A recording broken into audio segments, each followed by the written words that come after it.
Domba tersesat, haleluya. Masih bersama saya Coki Pardede dan juga di sini ada pendeta Shalom juga. Sebenarnya urutannya gimana sih Bang? Shalom dulu baru ngomong atau ngomong dulu baru Shalom sih? Itu Shalom cuma kalau itu kan Shalom bahasa, bukan bahasa religi aja. Kalau kita ke daerah Timur Tengah masuk restoran juga Shalom, selamat datang. Oke, gitu, baik. Mohon maaf ya, saya harus tanya yang basic-basic dulu karena sudah lupa. Hanya untuk program ini saya kembali lagi ke mantan agama saya. Tapi tidak apa-apa, karena konten edukasi tidak mengenal kaos agama ya. Betul. Ini untuk siapapun. Dan saya percaya konten seperti ini bisa menimbulkan rasa pemahaman kepada agama apapun. Yeah. Dan seperti biasa nanti ada Bang Yeri Patinasarani di sini yang akan menjawab pertanyaan-pertanyaan dari teman-teman. Dan kita mengencourage kalian untuk bertanya apapun di bawah sini mengenai kekristenan. Apa aja, silakan ditanya. Nanti kita akan sortir dan kita akan jawab. Ya. Termasuk yang sulit ditanyakan di gereja. Yang sulit ditanyakan di gereja mungkin bukan karena apa-apa. Ini gue lurusin ya. Mungkin karena memang di gereja itu perlu yang kusyuk. Kalau kita kan lebih ke diskusi, jadi mungkin lebih enak. Baik, kalau begitu langsung saja ke pertanyaan yang pertama. Ini mengenai perjamuan kudus, Bang. Kita kan sering dengar. Teman-teman kita yang Muslim juga yang nonton ini juga pasti sering dengar tentang perjamuan kudus. Roti perjamuan kudus. Itu kalau rotinya habis bisa diganti sama biskuat nggak? Iya, sekarang ada di Tokopedia loh. Oh iya, jual memang ada. Roti dan anggur satu paket. Dan itu murah, itu cuma berapa puluh ribu gitu. Iya. Oke, mungkin lo bisa jelasin dulu apa sih perjamuan kudus? Iya, makanya kan sekali lagi seperti episode sebelumnya, supaya kita tuh nggak tersesat, kita mesti kembali kepada sebuah esensinya dari perjamuan kudus itu sendiri. Baik. Nah, kalau cerita di Alkitab adalah di mana waktu sebelum Yesus ditangkap dia mengadakan satu perjamuan dengan murid-muridnya, lalu dia mengambil ada dua roti dan anggur. Oke. Lalu dia bilang kalau dia ngajak murid-muridnya makan menjadi perlambangan akan aku. Baik. Anggur itu darahnya, roti itu tubuhnya. Baik. Nah, jadi esensinya adalah peristiwa perjamuan kudus ini adalah melambangkan bahwa dia datang bukan cuma untuk bawa agama, tapi sebuah realita baru. Jadi ketika Yesus masuk ke tubuh kita, artinya ada realita Kristus yang ada di dalam kita. Pemaknaannya itu di situ. Itu semacam analogi ya sebenarnya. Analoginya gitu. Sehingga itu hal-hal praktikal yang mudah dimengerti siapapun, which is makanan sesuatu objek yang dimasukkan ke dalam badan kita. Badan kita. Dan juga minuman juga. Dan minuman yang dalam kita. Makanya ketika tidak ada roti dan anggur, terus pertanyaan gimana gitu kan? Itu dia yang jadi masalah. Ya jadi sebenarnya diganti ke Pringles juga nggak apa-apa. Kalau nggak ada roti. Itu serius Bang? Iya, saya pernah lakukan di satu tempat nggak ada, mau cari di mana kan susah, nggak, toko rohani kan jarang. Mohon maaf, jangankan tokonya, tempat ibadahnya saja sulit. Ya silakan Bang. Iya kan? Ya, jadi kita pakai media yang ada aja. Waktu itu minuman ringan yang rasa anggur yang dicolok itu, gelas-gelas sama ini biskuit, ya kan? Ya sudah, kita memaknakan itu, mengajarkan maknanya, ya nggak ada masalah. Gitu. Ya, karena sebenarnya berarti ini bahkan saya baru tahu. Berarti bahwa sebenarnya pada saat kita makan roti dan minum anggur itu sebenarnya kita ada ajaran-ajaran Yesus, ada pribadi-pribadi yang dalam Yesus yang masuk ke dalam tubuh kita. Betul. Dan itu diharapkan membuat kita berubah gitu ya. Harusnya gitu ya. Karena gini Cok, ada yang mengajarkan bahwa kalau nggak pakai roti tertentu atau anggur tertentu, atau mungkin objek lain kayak minyak tertentu, itu kayak keabsahannya nggak ada. Yang which is tuh jadi bisa punya ruang manipulasi buat orang malah jualan. Dan sebenarnya kan kalau memang ini semua tentang jualan, Yesus kasih link Shopee di bawah waktu dia di Alkitab perjamuan, atau dia bikin itu apa namanya tempat roti sendiri. Tapi ternyata enggak, Yesus nggak pernah spesifik, dia cuma bilang ya udah ini anggur, ini roti. Jadi Yesus tuh nggak terlalu bermain di aksesoris, karena esensi yang dicoba dicokokin ke pendengarnya itu semua sifatnya esensi, karena esensi itu mencegah ketersesatan sebenarnya. Betul. Dan juga kan mungkin pada saat itu Tuhan Yesus juga mengerti akan ada pengikutnya di tempat-tempat di mana anggur dan roti sulit. Iya. Dan masa cuman karena itu tidak bisa menjadi pengikutnya kan? Betul. Harusnya bisa jadi lebih dalam dari itu. Thank you, Bang. Siap. Sekarang kita langsung lanjut nih ke pertanyaan selanjutnya. Apakah soto Kudus termasuk salah satu menu perjamuan Kudus. No. Tapi apakah benar Bang? Saya penasaran juga nih. Iya, apakah Yesus orang Kudus tadi dia? Tapi kita sering dengar statement ini iya, kan Jogja zaman dulu kan. Iya, soto Kudus, Yesus itu orang Kudus. Jawa. Betul. Asli Kudus.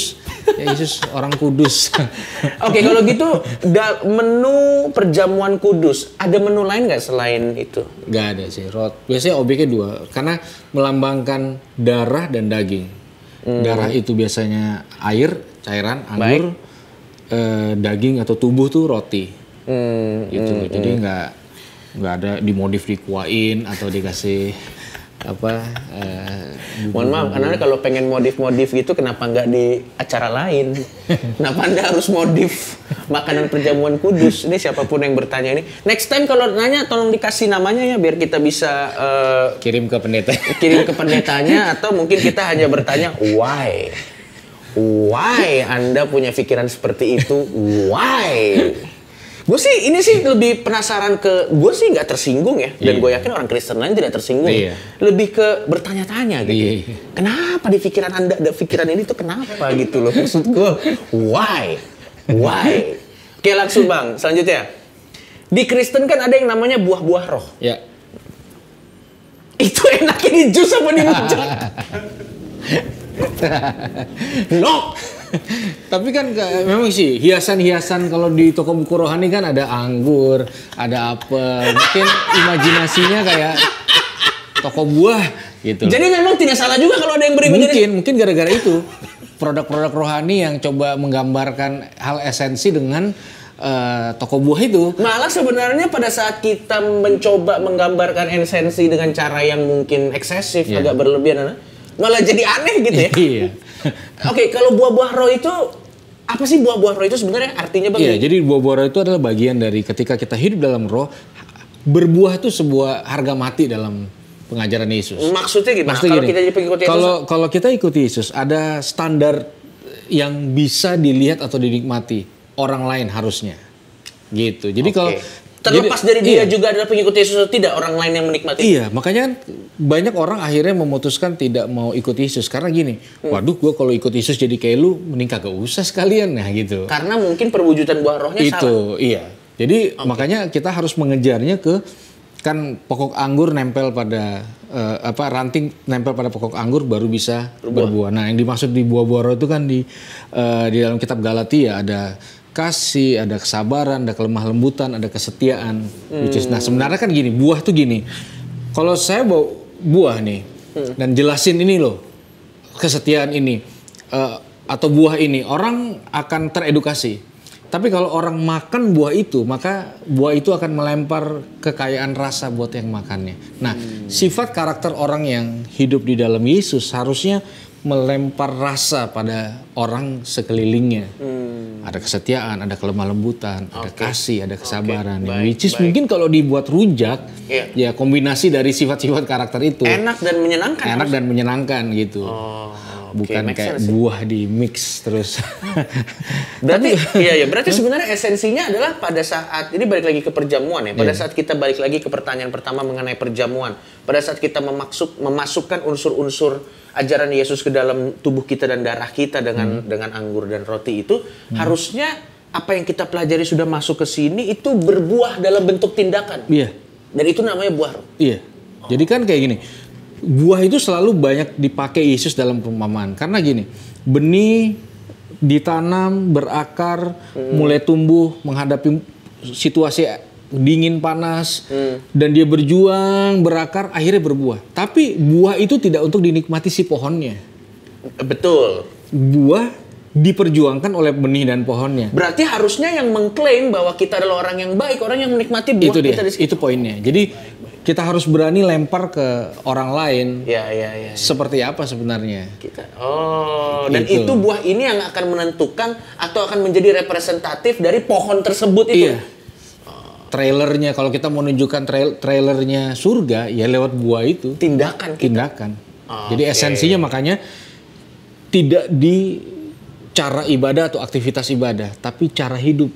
Makanya kasih ya kalau di Kristenan itu ya. Esensi. Gue jadi ingat dulu ada Yesus ada perumpamaan kalau ada pohon buahnya busuk terus tebang lempar api. Lempar api. Jadi buat Anda, kalau Anda sudah lama ke gereja hanya tidur, Anda ditebang oleh Yesus. Enggak, tidak. Itu bercanda. Saya bercanda. Saya harusnya tidak ada yang boleh mengatakan itu hak prerogatif Tuhan. Itu tidak. Saya hanya bercanda. Tapi mungkin juga Anda ditebang. Oh berarti gitu ya konsepnya? Iya, jadi esensinya tuh di situ. Oke. Berarti sebenarnya kalau balik lagi yang mengklaim bahwa kita ini mengasihi harusnya orang lain bukan kita. Iya, makanya ini menarik. Buah ini menarik tuh. Karena gini, buah itu menyadarkan bahwa kita tuh nggak bisa berubah tanpa Tuhan. Iya kan. Nah makanya harusnya komunitas-komunitas rohani itu nggak gini. Maksa dulu orang berubah baru gabung ke geng gua. Harusnya jangan maksa orang berubah. Gabung aja, baru nanti berubah. Oh, karena harus ada esensi yang masuk dulu. Itu dia. Maksudnya gini, kalau memang ada pohon nih, dia buahnya jelek terus. Sebelum ditebang kan dicoba dulu dong, dikasih air yang pas, dikasih pupuk dulu.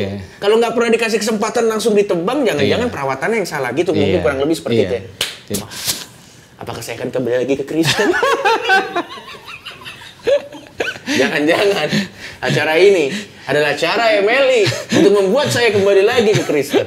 Tapi terlepas dari apapun itu, penjelasan yang sangat menarik dan menurut gue penjelasan seperti ini oke buat anak-anak muda yang mungkin ada dalam kekristenan dan buat orang yang bukan Kristen. Jadi tidak salah paham ya Bang? Iya, betul. Jadi juga kita bisa saling mengerti lah apa yang ada dalam ajaran masing-masing. Oh iya, sama satu lagi buat teman-teman yang ingin bertanya apapun ya Bang. Iya.